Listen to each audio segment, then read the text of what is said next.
Legends, Okay. Kadita, Luoyi, and the Farsa. Reptar, what's going on? I think Evos is eventually going to think into drafting the export for their first 2 picks into the blue side. Then Fredrin, of course, they're still going to want to prioritize that. The Farsa ban is surprising to me. I would be even more surprised if Fnatic Onyx lets slip the Farsa or the Fredrin. Excuse me, Faramis or the Fredrin. Yeah. So either one of those two. Because if they decide to give the chip here and Evos drafts chip, then you can still draft into the chip and just draft picks so that come the team fight, come the entry of the shortcut, you have an ability to counter it. But no, they're still going to give it. They're going to overload the choices. So they might, if it's the Fredrin get picked here, they're going to have to take the Faramis on the first 2 picks. Yep, I agree. I think Fnatic Onyx needs to deny the Faramis pick. Okay. Different approach. They want to shut down Sun. So Interesting. no Angela, no Fredrin in the first phase here for Evos. I wonder if Fnatic will go for the Faramut instead, or knowing that it's already Valentina, take that out of the equation completely, and then go for some of the prio picks. Maybe instead of going for the mid lane, go for the side laners as well. Because again, that was a big part of their success earlier, at least, in securing all that early game pressure and the early game flank routes. It also allows Kairi to farm efficiently as well. And yeah, I think this Valentina pick also set up for the export pick. So either if Fnatic Onyx picks up the Faramis or whatever, I have the export and I have the upper hand now. But if they're going for the Chichi Angela pick, they're going for the Link third pick maybe. You can see. The thing is, right, the Valentina pickup, it was basically a way to deny the Paramis, the Angela as well, because now technically Evos Glory could go for the Link pick themselves. It'll be kind of tough up against the CC because she can hold on her own in that lane. It's gonna be Fredin export. Yeah. It's still gonna be Fredin export for sure. So they're like, hey Onyx, pick the Link. We're ready for you. It's like asking them. Yeah. Well, it turns out that Onyx will not bite just yet. We'll have to wait and see. So they go for the Claude first, so they're playing their jungle later. If my Filipino brain is telling me Baksha is still open, but then at the same time it's Baksha, Jella, CC Jella, but then you're gonna need another frontliner because then you'll be lacking magic. It's so complicated right now. Other than the fact that we already saw or telegraphed the export getting picked in the first 3 picks because they banned out the Farsa. At the same time, looking at the pick for Fnatic Onyx, if ever they could have gone export jungle, I wouldn't have minded it. Export jungle plus the Angela plus the CC, I feel like Evos Glory read into that. That's why they said just pick up the export in the Fredrin already. Steal it away. So now you're really left with, you're not gonna Barretts into an export. Boxer is what you're left with if it's gonna be a tanky jungler. And I think Evos Glory will ban out the Link and the last pick because they still don't want to fight the Link Angela combo for sure. Taylor comes in from the side of Fnatic Onyx. It is a pick that can shut down the Claude technically as well.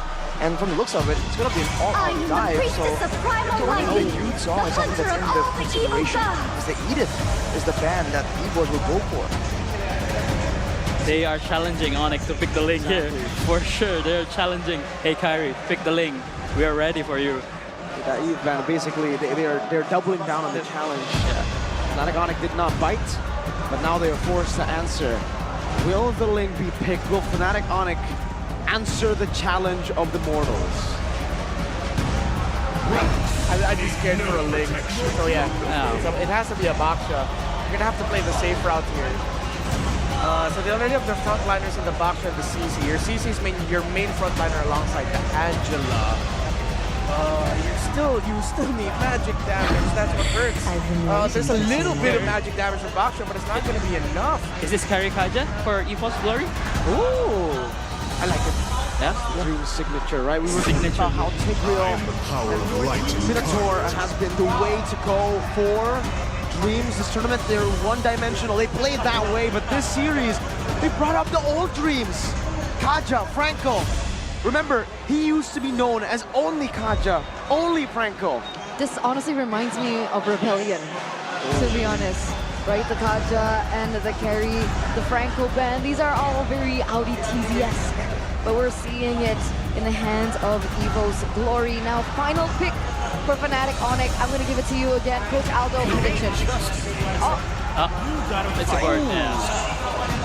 all right. Because they have Baxter already for the front line, so they can flex the Angela to the roamer position and pick more damage to pop off the X-Borg. Yeah, to pop off the Firaga armor of the X-Borg. So I think that's a good pick, but I'm still towards edging to Evos draft because it's much better front to back. Yeah. It really looks like it can snowball very quickly. That lineup of Evos Glory, the wave clear with the Kaja, the Valentina in the mid, Fredrin Export throwing bodies for the carry. If ever Fnatic Onyx gonna win, it's because Sans had an insane game as a Gord. Well, we have seen that the draft index heavily favors Evos for now. So we have to wait and see. Is it gonna be a pure front to back? Is Evos gonna be able to just go for these pickoffs again and again? And can Fnatic Onyx have an answer to all the suppressions? Can they beat their worst nightmare? That's the question. Ladies and gentlemen, game number 6. With the gods bleeding, with things looking, turning up for the people's champions, Evos Glory. Are we looking at a possible game number 7? As we are still match point, however, for the defending champions, Fnatic Onyx. Let's get into the land of Dawn. Expect a clearing battle in the early game where the Baxia will have in the lead. The Baxia Angela combo, again, old strategies coming back here in the toughest of situations. With the mobility, they're going to be able to outmaneuver Evos, but later on, against the X-Borg, against the carry as well, there's a ton of true damage. It's going to be a big problem for Kyrie to try and sustain through. Dreams is already very early on, getting shut down by that shield unity. First blood for Kyrie. I was actually curious as to how they're going to go in for these engages. Wait a minute, Clockman. Dashing forward, a very risky play, but he is able to survive. But back to the point, right? With Keyboy on the Angela, I was concerned about their engage potential, but apparently it has been answered with the way that Kyrie was able to get that first blood earlier, as we now center upon the emblems. Again, the emblems here by GameSmax. Sans with the Rupture will be doing a surprising amount of more of damage. Kyrie with the firmness understands that he's going to be the main frontline for the team. Lutfi will serve as more of utility. And on your point, Eterna, when it comes to engage, they have that Baxia Angela. They can just hit someone, go with the entanglement, or they can just rely on Sans with the Mystic Projectile. The spammable nature of it will be a bit of a problem for Evos, but I think the main problem comes when Dreams makes his move. Whoa! The battle mirror image to the front as he pops the sprint. A weird angle, but he will lose a whole gold cannon minion in the bottom lane. We're already seeing the presence of Dreams on the Kaja. What will happen when he gets that level 4 power spike along with Brands picking up those items? This is a sure burst. It's going to be sure burst as well as just pure kill pressure coming in from the White Tigers as they now are going to be posturing around the first turtle of the game. Kyrie almost at level 5, still at level 4, Annabelle. Meanwhile, they're going for the contest. They're going to go for the pick first. Dreams able to escape, the curtain call used up. Tying Dreams and Clocking up, and Fluffy's doing some damage, putting that sack down on Kyrie, and Xanavel starts up the first turtle of the game. Good zoning by Fluffy. Dreams has the Divine Judgment. Needs to use it wisely, however. Onto Kyrie. Hard guard gonna be used up right now. Divine Judgment to pull Kyrie away, and Annabelle should be able to find it, but no! Kyrie strikes back. Even with the Divine Judgment, but it looks like, Fluffy gonna be forcing a flicker there. But even with the Divine Judgment being pulled in, Kyrie, with the level advantage, still has the advantage on the neutral objective take. And they will be pulling up first with the gold difference. Mystic Gush just to poke. And Kyrie is in enemy territory, trying to go for the invade already. Up against this Fredrin. You can see the Keyboy is just trying to be as active as possible, influencing these fights ever so slightly. Sans is still doing pretty okay, but this thing, Clockman goes for the Mystic Gush right there, but they're not really having a composition, mainly looking for those kind of pickoffs. So even when Dreams was able to go for the Divine Judgment, it was meant to be more of a lock-in to try and guarantee the retribution, not a pickoff. And because of that, it's still a pretty good trade for Fnatic Onyx. But now with Dreams on the prowl, ever more than before, it's going to be a bit more difficult, especially because they don't really have someone to walk in the front except for Kyrie. even if they go for the picks, right? Even if they do get that pick off, where's the damage coming from? Is it just purely Annabelle and Klokken in the early stage of the game? It has to be only from them, and I assume that there's going to be more plays from the side lanes as well, so that Brands and Fluffy can kind of weigh in on that situation, get more damage in on the Divine Judgment. We can see that for the most part, Evos, they're playing it kind of passively actually, reacting to the movements of Fnatic Onyx, respecting that global presence, that powerful early game from the Baksha. And now both of these teams, what a prediction! Kyrie re-engages instantly with a blazing duet now from CW. Gonna go in the back line, but will not be able to find the range. What was that, Keyboy? What was that reaction time, Klokken? Putting some damage back on Sans. Amazing reflexes from Keyboy, or instinct, if you will. And with a change, with a trade there, technically without any losses, immediately Onyx made the first move. They're trying to go and Fluffy. Forcing out the last Insanity. The Fraga armor depleted, and Lutpi charges forward. Curtain call, tying him up, and they're going in different directions now. Lutpi go for the yo-yo hits, and the vengeance as well. Fluffy gonna be taken down as Lutpi tries to run away, but he re-engages onto Klokken, who was forced to dash defensively back. And Fnatic Onyx now will not go for the turtle, not just yet. That was a 2v3 situation, and they were able to get the better out of it. Fluffy taken off the board. But Fnatic Onyx, why don't they go straight for the turtle? What are they waiting for? They want to make sure Sans is around in case a fight does break out. When it comes down to sure utility tools, Evos has an advantage. But they are late to the party, and Fnatic Onyx will be able to get the first neutral objective. A great start, but keep in mind, it's not about how you start, it's about how you finish. 2K gold lead now for the Kings of the Skies, the Kings of the Galaxy. As it looks like Keyboy picks up a flask of the Oasis. It will turn the tables around in these team fights. Flask of the Oasis will definitely have a big thing to say. It will kind of throw the calculations sideways as well for the side of Evos. And even then, before that it was even a factor, they were able to go for the turret, but look at this response. Clear Divine Judgment right into the hard guard CW now, trying to look for a re-engage as Kyrie pops into Poison's. Battle Mirror image is a blazing duet, and Dreams will be taken out, obliterated. Fnoc with a massive advantage here in the 6th minute of the game. Looking for the siege in the bottom lane with Klokken stealing away the Mystic Gush. That will be able to zone them away, but he's standing in. That DOT and overtime damage. He's recalling. Lutpi cancels it out. The Terrify out to disengage. The vengeance from Lutpi and a curtain call ties them up, and Fnatic Onyx collapse in the bottom lane. Klokken is down. The sandwich play works out for Fnatic Onyx with 2 members taken down in that exchange with the price of none. That exchange from Dreams with the flicker Divine Judgment did not pay off. And turns out CW was able to get a lot out from it. A tower in the bottom side, 2 assists as he's looking for more items to get to that power spike. In the meanwhile though, on the top side, Fluffy was able to actually equalize in the turret game. Great news for Evos, but they're still on the back foot. Same thing applies though. The longer this game goes, the more there's ways for Evos to try and find their way to claw back to victory, especially with a tool as powerful as Divine Judgment in the hands of someone like Dreams. They're gonna keep their eyes out and wait around. If they want to play the macro game, it will still be able to be maneuvered, manipulated by them. But now you can see Evos always first to the party. Let's see if they can finish it, right? We can see that Kyrie is at level 10 already. So Dreams, he needs to pull out a miracle. Look for a proper play to get the better in this Retribution battle. Lutpi showing Annabelle away. That's the hard guard CW going back to the battle mirror image, and he plays down Lutpi. With the Fraga armor with the curtain call as well. Dreams gonna be isolated there with a blazing duet now. CW spacing so well. Calvin with Nata, my goodness.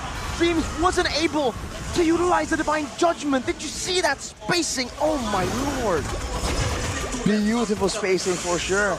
It's not just the HP, the shielding, the healing, it's also the movement speed boost. And in the hands of someone like Calvin Winata, that small movement speed addition is enough to swing the balance. Of course, great moves from Lutpi as well, zoning away both Annabelle and Fluffy, the key players here for Evos' composition when it comes to contesting ground. The fact that they have to back away so fast means the rest of the team needs to back away with them. And just like that, Fnatic Onyx will be trying to go for more objectives after getting actually the mid lane turret as well. If you take a look at the items, with the War Act and the Bootless Breastplate, this is one of the biggest power spikes for Ludpi, having both the big movement speed and the damage to really chase anyone down. And now it looks like Brands is just a second away from his third item, that power spike from the carry, to be able to combo that in with the Divine Judgment from Dreams. And if you look at Sans here on the gourd, Ice Queen's one's very early, less damage technically compared to the glowing one, but all the utility that they very desperately require as Kyrie rolls in for a play. Sandwich maneuver, Dreams gets spotted on the bush as well, and now gets isolated from the team. Fnatic Onic are going to capitalize on this moment. Dreams cannot even use the Divine Judgment in time. Well played, Fnatic Onic, attacking from different angles to isolate one, and Evos Glory had to sacrifice their roamer. They push the tempo and they push the pace. They look for a pick just as CW gets that golden staff, right? So that 3-item power spike for the Claude finally hit, and it looks like they're looking for more. And Ludpi is taking advantage of it. Annabelle! Slay to the bottom lane, blazing duet from Calvin Winata! But it's Ludpi who claims the double. The gods, the kings of the skies, they are picking up where they left off. And in this 10th minute of the game, they have slain 2 mortals with a 7k gold lead, looking to make it a 7k. Evos losing more and more control as the game goes on. 8k gold lead for Fnatic Onic. And the speed, man, is a deadly weapon in the hands of Fnatic Onic. Cutting off Evos from the safety zones.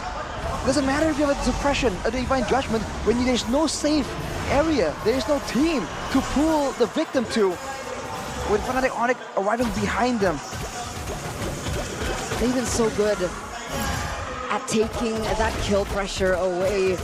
Dream still at 0-3-0. Imagine on one of his signature picks, they have not been able to make it work. But mind you, ladies and gentlemen, we have been in this position before. 8k gold lead now for Fnatic Onic. It still needs finesse if they want to finish this off. Well, the big difference is damage output. Earlier we saw that Fnatic Onic later in the game kind of loses out on it, but with a Claude approaching the final item, already with the Wind of Nature, and with the glowing one ready for Sans, there's a ton of high ground pressure. Annabelle takes the first Mystic Projectile. As Fnatic Onic are waiting for a chance here. With the First Lord, remember, there's still a chance at the siege working, but it seems Evos Glory have enough wave clear to deal with it for now. Fnatic Onic unable to get any base turrets, not with the First Lord. It's back to just controlling and increasing that gold advantage even more, and especially the level advantage as well. Once the next Lord comes around, if Kyrie can secure an insane level advantage, already approaching level 15 here, it's gonna be a great situation for Fnatic Onic to be in. Great security in securing that Lord, but also great team fight potential if they can make sure that they keep the gold differential increasing. The crowd is silent, ladies and gentlemen. Everyone is watching in suspense.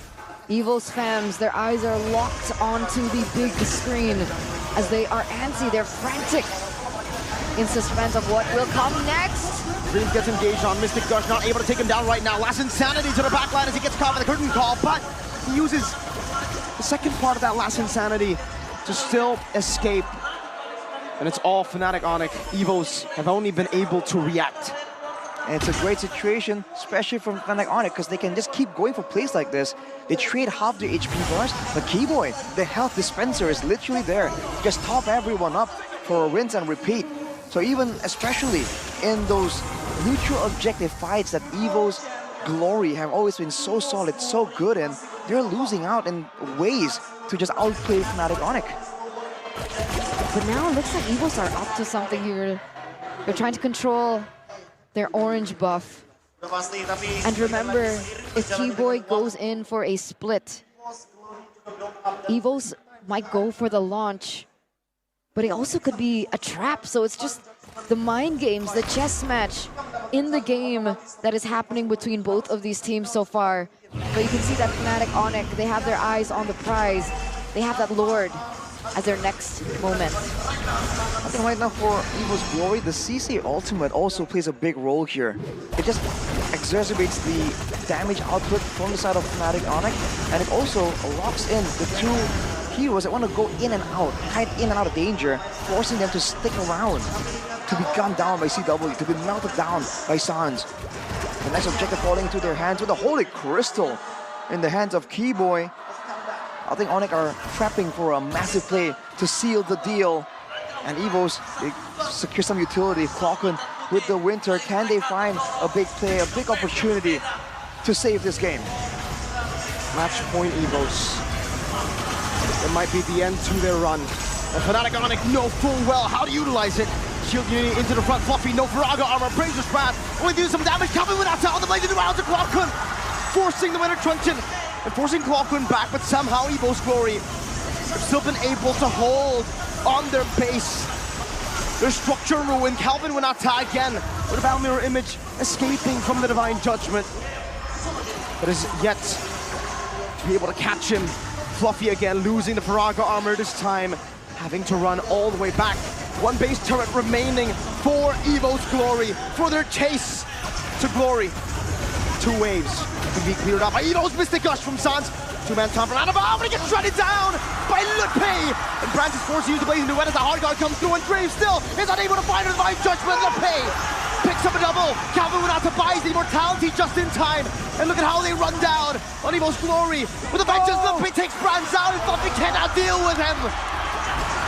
Clockun against the world in the chase for glory. They slay dragons, robots, and the Kingslayers.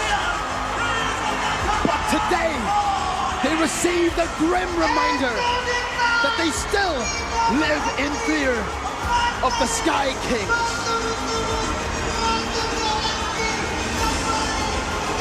Trialed and tested, doubted, challenged, punch after punch, foe after foe.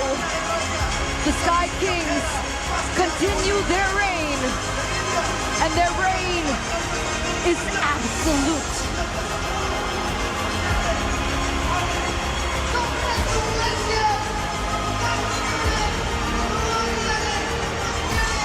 Ladies and gentlemen, Onyx, their run in the regular season, it wasn't as dominant. There were so many contenders this season. We had Evos, we had Geek, we had Bigatron on their upward journey. And yet, at the very end, none of it mattered. The heavens themselves shuddered in FPL ID Season 13.